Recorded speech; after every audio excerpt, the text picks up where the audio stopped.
Hey guys, this week I wanted to show off a little bit of the camera equipment I got, and what it is a gimbal. So the camera is now attached to a gimbal which stabilizes the camera, so not to give you motion sickness while I'm filming.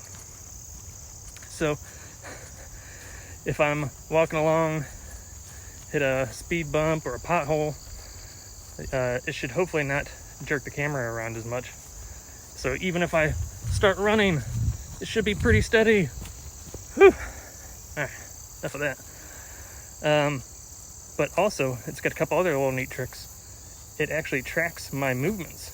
So if I do this, it follows me. If I do that, it follows me. Or if I move the camera, it stays on me. Pretty cool.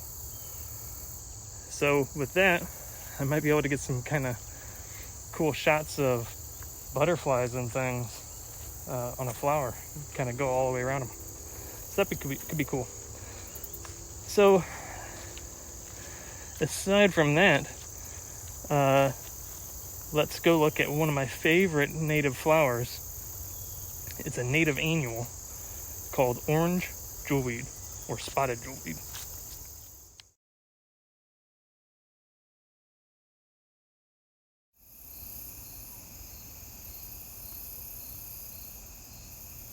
Impatiens capensis, or orange jewelweed, is probably one of my favorite native flowers.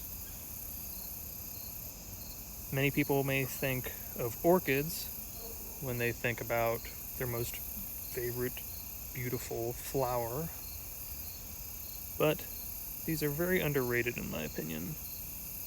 Just look at these gorgeous tubular flowers. These are pollinators' heaven, with the nectar stored way back in the back of the tube. The leaves of this plant and its succulent, juicy stems have been used in the past and still currently to treat skin irritations from things like wood nettle to poison ivy when you're out in the woods.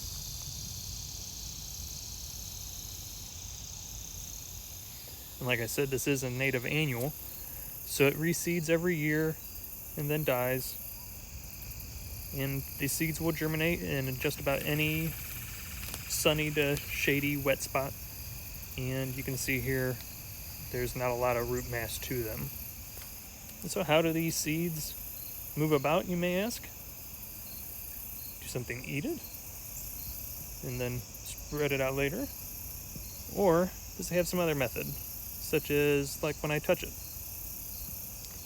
Alright, let's watch that again in slow motion here. This is a unripe seed pod to kind of give you a better idea of how this works. And so you can see this here in slow motion, the spring-loaded seed pods.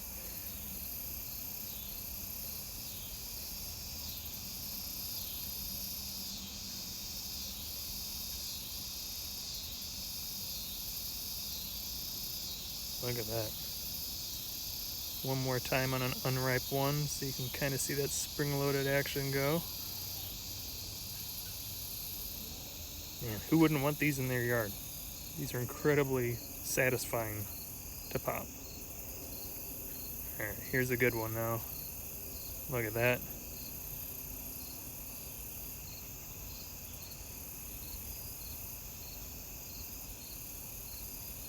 Oh, and the best seed pod here for last. And many things may visit these flowers, but like butterflies that you see here, they aren't the primary pollinators here because they don't actually collect the pollen. They're just taking the nectar. This is a ruby-throated hummingbird. It actually pollinates.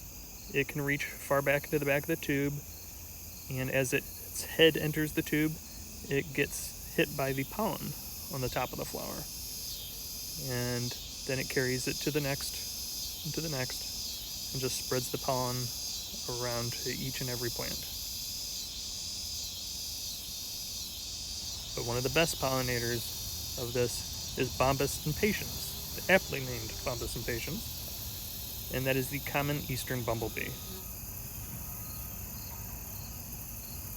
It digs itself way back in the back, collecting the nectar, but then actually also collects the pollen on the way in and out on its body. So unlike the hummingbird, who's accidentally collecting the pollen, this bumblebee collects it on its body and then removes it and stores it in the little sections on its legs that you can see there, the pollen baskets, or the corbicula. So who wouldn't want this beautiful native annual in their yard? Even though it won't stay where you want it, if you collect the seeds, you can put the seeds right where you want it. But who wouldn't want such an entertaining plant in their home landscape?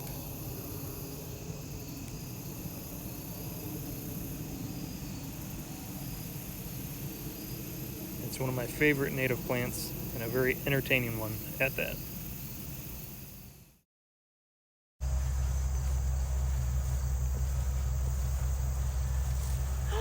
Oh my gosh, another one! You gotta be kidding me. So this little dandy here is the lesser lady's tresses, or Spiranthes ovalis. So this is actually a Missouri native orchid. This is found in kind of more open areas. It's found in moist to mesic woodlands, semi-shaded areas. So you'll find it along like we found it on this open path here in our prairie. So the thing with the orchids is they require this symbiotic relationship with soil fungi. And so, as you can guess, it's kind of difficult to cultivate them due to this specific relationship that is needed. And so, an interesting fact about these is they're actually pollinated by, if you can believe it, they're pollinated by bumblebees, as well as other species of bees like leafcutter bees and the little carpenter bees. So this is lesser lady's tresses. And this is actually the second that we found here at LREC. The other one was found over in the South Woods by the cabin. So it's pretty neat.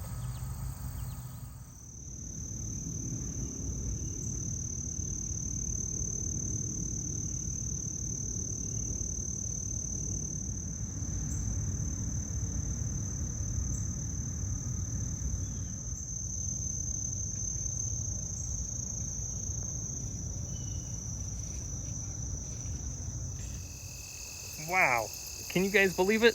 We've now found 2 orchids on site. All right, I can't claim it. But Adam and Vivian have now found 2 orchids on site this year. That's pretty awesome.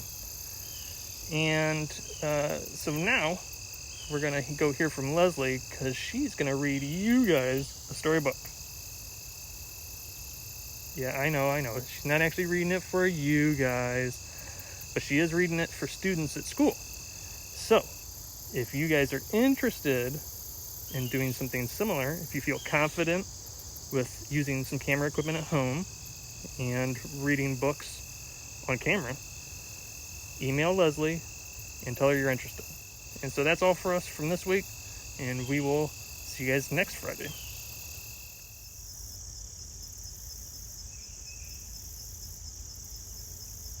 Hi everyone, my name's Leslie and I'm here at the Lissinger Road Ecology Center. Right now I'm standing in the tall grass prairie. You can see many different wildflowers and tall grasses. You can probably see some other wildlife activity as well. Today I've chosen the book On One Flower to read to you. On One Flower, Butterflies, Ticks, and a Few More Icks, written by Anthony D. Fredericks, illustrated by Jennifer DeRubio. This is a field of grasses and trees, where butterflies dance on the afternoon breeze, with bug-buggy critters that wiggle and creep, and silk-spinning spiders who jiggle and leap. This is where, on warm, breezy days, a tall yellow flower bobbles and sways. This is the flower. Two curious boys were wandering by, observing the field and the late summer sky. "I wonder who lives here," one boy did say. "What could we find on this sunshiny day?"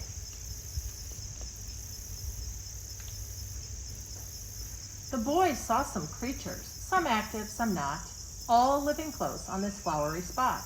So they sat on the ground, and with eyes open wide, they peeked and they peered and they searched and they spied.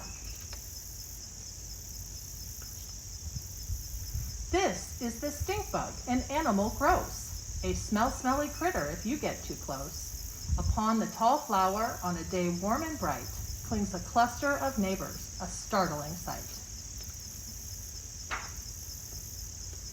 A long-legged spider is waiting for prey, hiding and searching for bugs the whole day, yet he won't grab the stink bug, an animal gross, a smelly critter if you get too close. Upon the tall flower, on a day warm and bright, clings a cluster of neighbors, a startling sight.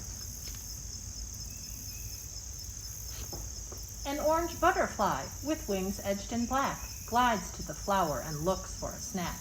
Too quick for the spider, waiting for prey, who's hiding and searching for bugs the whole day, yet he won't grab the stink bug, an animal gross, a smelly critter if you get too close.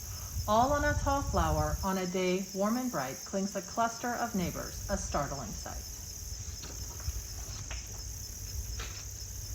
A buzzing bee is next to arrive, where she gathers some pollen to take to her hive.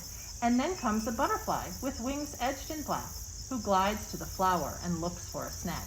Too quick for the spider, waiting for prey, who's hiding and searching for bugs the whole day, yet he won't grab the stink bug, an animal gross, a smelly critter if you get too close. All on a tall flower, on a day warm and bright, clings a cluster of neighbors, a startling sight. A wandering ladybug with spots on her back hunts for some aphids, an unplanned attack. A buzzing bee is next to arrive, where she gathers some pollen to take to her hive.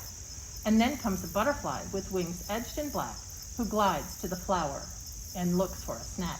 Too quick for the spider, waiting for prey, who's hiding and searching for bugs the whole day, yet he won't grab the stink bug, an animal gross, a smelly critter if you get too close. All on a tall flower, on a day warm and bright, clings a cluster of neighbors, a startling sight. Hidden and lurking with quick grabbing feet, look out, an ambush bug ready to eat, who's eyeing a ladybug with spots on her back, who hunts for some aphids, an unplanned attack. A buzzing bee is next to arrive, where she gathers some pollen to take to her hive. And then comes a butterfly with wings edged in black, who glides to the flower and looks for a snack. Too quick for the spider, waiting for prey, who's hiding and searching for bugs the whole day, yet he won't grab the stink bug, an animal gross, a smelly critter if you get too close. All on a tall flower, on a day warm and bright, clings a cluster of neighbors, a startling sight.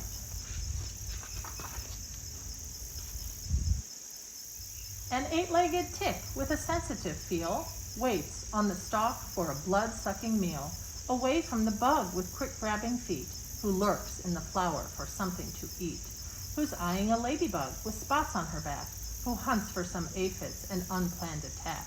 A buzzing bee is next to arrive, where she gathers some pollen to take to her hive. And then comes the butterfly with wings edged in black, who glides to the flower and looks for a snack. Too quick for the spider, waiting for prey, who's hiding and searching for bugs the whole day, yet he won't grab the stink bug, an animal gross, a smelly critter if you get too close. All on a tall flower, on a day warm and bright, clings a cluster of neighbors, a startling sight.